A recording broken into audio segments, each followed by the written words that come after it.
Thank you so much for the introduction, Madeline, and you're taking me back to the memory of for 3.5 years when I was Democratic leader. I worked so closely with your member, Diane Rosenbaum, my very close friend and partner. We met every Tuesday morning to plan how we could possibly end 16 years of Republican control of the Oregon legislature, because it was the missing link. We had a Democratic governor, we had a Democratic Senate, we needed a Democratic House, and together we got it done in partnership with CWA and so many other groups, and we were able to have the most progressive session in 2007 that Oregon has ever seen. And that's what we need in the U.S. Senate.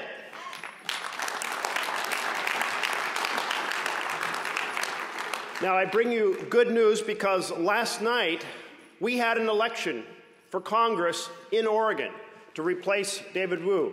And Suzanne Bonamici won last night, 54-39, and she's going to be a great champion for workers across this country. Well, let's think about what happened last year in 2011. 2 narrowly averted government shutdowns, a debt ceiling debate that brought us to the brink of default, and a supercommittee that put our gridlock and dysfunction on full display. It's striking that all of these events are notable not for what was done, but for what wasn't done. For what wasn't done. We did not put jobs bills on the floor of the Senate and put America back to work. We did not have energy bills that ended our addiction to foreign oil, and that $1 billion a day we spend overseas, and put that money to work on American-made red, white, and blue energy. We did not end the war in Afghanistan and bring our sons and daughters home and bring that money home to put to work on the infrastructure and education here in America. We did not do those things, but we should have done those things. And together we must do those things. This year has created an unprecedented sense among the American people that Congress isn't measuring up to the task. Last time I checked, our approval rating was between 9% and 12%. I'm sure you'll agree that's shocking. Who are those 9 to 12% that think Congress is working? And this is especially troubling when we are up against the greatest set of challenges we've seen since World War II, the most profound jobs crisis in a generation, skyrocketing income inequality and wealth inequality, a tax system that unfairly rewards the best off with even better benefits to make them even better off, rather than strengthening our families by strengthening working Americans. You all know that we can't view America as having recovered until we again have an America that works for working Americans.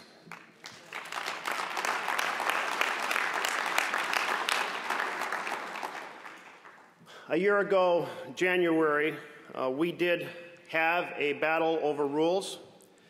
And I must say the reason that I was in the forefront of that in partnership with Tom Udall of New Mexico is that I first came to the Senate as a young college student in 1976. And I saw the Senate work. I was an intern for Senator Hatfield from Oregon. And I was assigned to the Tax Reform Act of that year, and it happened to come up on the floor of the Senate. And there was no email and there were no television cameras, so you went over and you monitored what was going on in the floor, and each time there was a vote, you ran down and you met with your senator to brief them on the details. And about every hour and a half, we'd have a vote. I'd run down, I'd brief Senator Hatfield, he'd go on the floor and vote, and I'd run back up to follow the rest of the debate on the next amendment.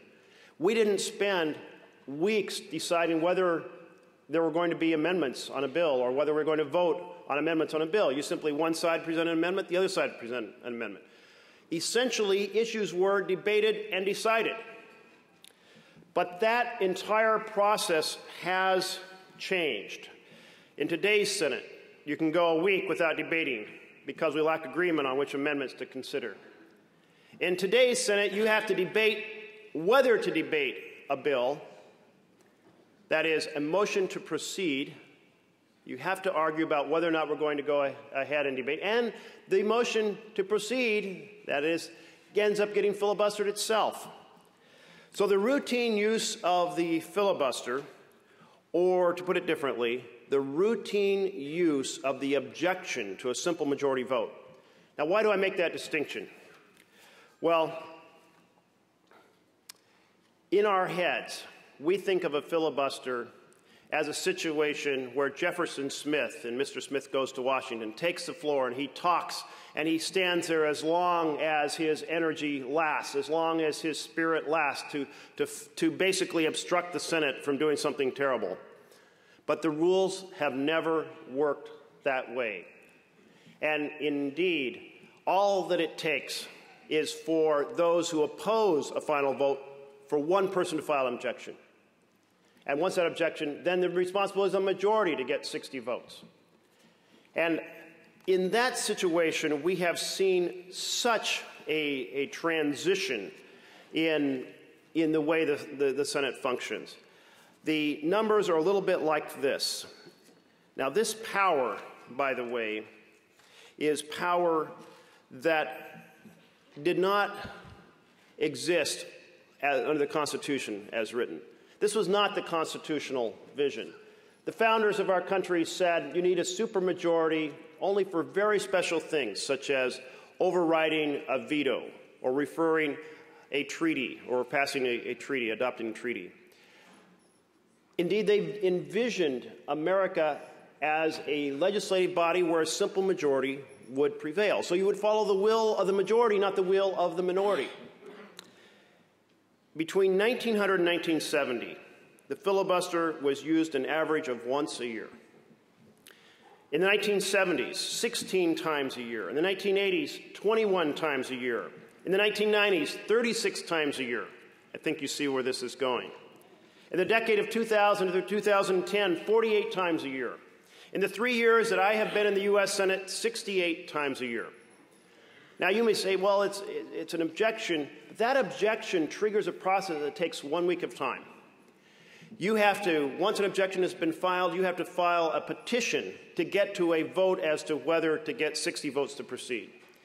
And once you have held that vote, if it's successful, you have to have 30 hours of debate before you can hold a final vote. So each objection can create a delay that eats up a week of time. So if you have 68 objections a year, you basically have paralyzed the Senate, and that's what we have right now. Now, this doesn't just hurt the legislative process in passing bills. This does enormous damage to the executive branch because the president can't get his nominees into the position so that the agencies can be run. We saw this with the Consumer Financial Protection Bureau. Now, thankfully, the president did a recess appointment so we'd have someone leading an agency to fight for fairness in financial transactions so that American families would get a fair shake. And I applaud the president for doing so.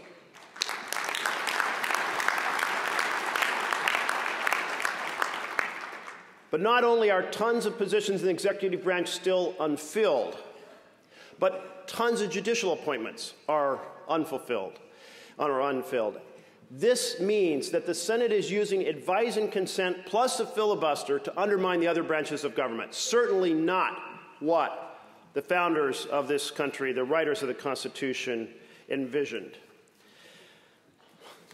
You know, it was Alexander Hamilton who basically observed about the potential abuse of a supermajority. He argued this in the Federalist Papers. He said, a supermajority requirement for legislation would have the, and I quote, tendency to embarrass the operations of government, and would create, and I quote again, tedious delays, continual negotiation and intrigue, and contemptible compromises of the public good. I think we heard one of those described just a few minutes ago by President Cohen. Alexander Hamilton speaking to us through 200 years about how the Senate was supposed to function and what would happen if it didn't function that way. You know, we failed in the Senate to pass a single appropriations bill in 2010. Even Chief Justice Roberts has spoken out about the dysfunction of the Senate because of his observations about the impact on the judiciary. If we can't even do our simple required functions, how are we possibly going to have a bold plan to address the problems of unemployment and income inequality? So that's why I teamed up with Senator Udall. Senator Udall focused on the constitutional option. That is, that we have the ability every 2 years, at the beginning of a 2-year cycle, to adopt new rules with a simple majority.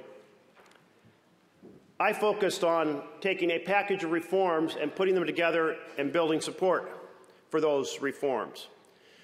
What Senator Udall and I were unable to get was the ability to have a debate without a precondition that we would have to have a supermajority in order to adopt a new rule.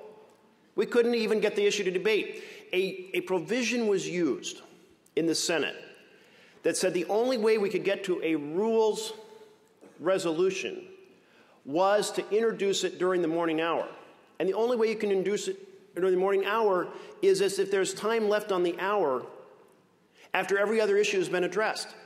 This is the first time in U.S. history that the leader of the Senate opposed the ability to debate rules based on a simple majority. Lyndon Johnson, who was very worried about the adoption of changes to the filibuster because he wanted to defend against reform, civil rights reforms. He wanted to support the Southern Democrats. He still allowed a free debate on rules on the floor of the Senate. Now, admittedly, we had to have both the majority and minority leader agree, and the minority leader was absolutely not going to agree. But the fact that we had to debate those rule changes under a supermajority requirement in itself shows how far away the Senate has come from its constitutional vision. Now, the package of reforms involved 5 things. The most important 3 were eliminating a filibuster on a motion to proceed. Why should we be able to filibuster a decision about whether to debate a bill? I mean, that is just pure paralysis. A protocol for amendments, so the minority rights to introduce issues and have them debated is protected. And replacement of a silent filibuster with a talking filibuster. A talking filibuster where if you oppose a final vote, you at least have to take the floor of the Senate and make your case to the American people.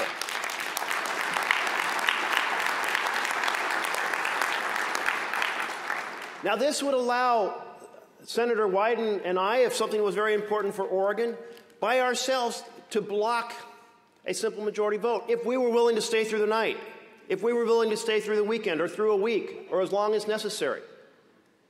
It still provides that protection, but it means that you would have to put enormous time and energy into obstructing the Senate, and that would completely change what goes on now, because we have these frivolous filibusters in which no one wants to spend any time and energy to defend them. They don't want to stand before the American people. They don't want the American people to see that they're obstructing the legislation. So let's make the Senate transparent. It isn't the television camera that makes it transparent. It's the fact that you have to stand and defend your position that makes the Senate transparent.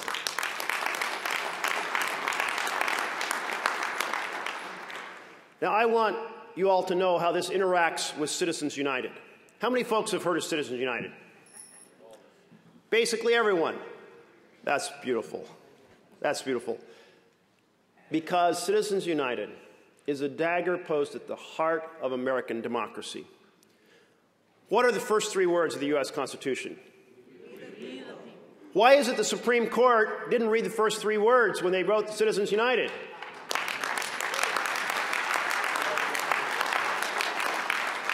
They have allowed unlimited, secret, and foreign donations to fund American campaigns. Now, let me tell you how diabolical this is. In 2008, in the last presidential cycle, if Exxon had spent 3% of its net profits, those dollars in American elections would have exceeded every dollar that the rest of America spent on the presidential race. That's the equivalent of a stadium sound system drowning out the voice of the people. Now, all of us have heard about the super PACs in the presidential election. We see these millions of unidentified dollars coming in to change the outcome in South Carolina and Florida and New Hampshire. This is not what President Lincoln summarized when he spoke of the genius of our American democracy. He said, America is government of the people, by the people, for the people. Citizens United is government of the powerful, by the powerful, for the powerful. We must strike down Citizens United.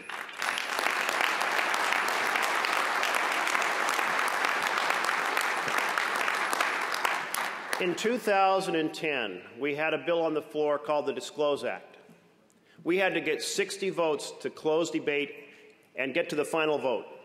And that bill would have banned foreign donations, and it would require accountability, full disclosure of donations, and it would require accountability. So if the major funder of a television ad had to take, and at the end of the ad say, I'm so-and-so, and I'm the head of this corporation, and I funded and approved this ad.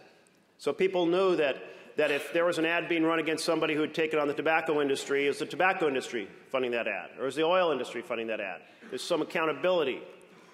And everybody could look up online and see who the major funders were. Well, this accountability, this transparency, almost every member of the Senate at some point had said they were for disclosure. But when it came to voting on the Disclose Act, we couldn't get a single member of the Republican side to join in the effort to end the debate. We had 59 votes twice. And my concern is that if we look back 10 years from now and nothing else happens to end Citizens United, we will look at those 59 votes and the fact we missed one vote twice as a point at which we lost our vision of democracy in this country. So how do we change that? Well, we changed the rules of the Senate. Because if folks had had to take the floor and defend secrecy and foreign donations into American politics and do so in front of the American people day and night, how long would it have been before the public weighed in and said, you are bums, you are betraying the Constitution, and we would have gotten that 60th vote and passed the Disclose Act?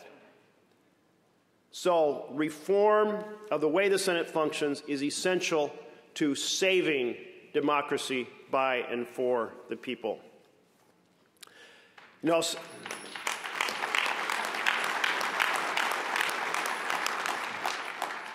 when Suzanne Bonamici arrives here later this week, she'll learn an old saying, which is the Senate, and it's not the saying that the Senate was once known by.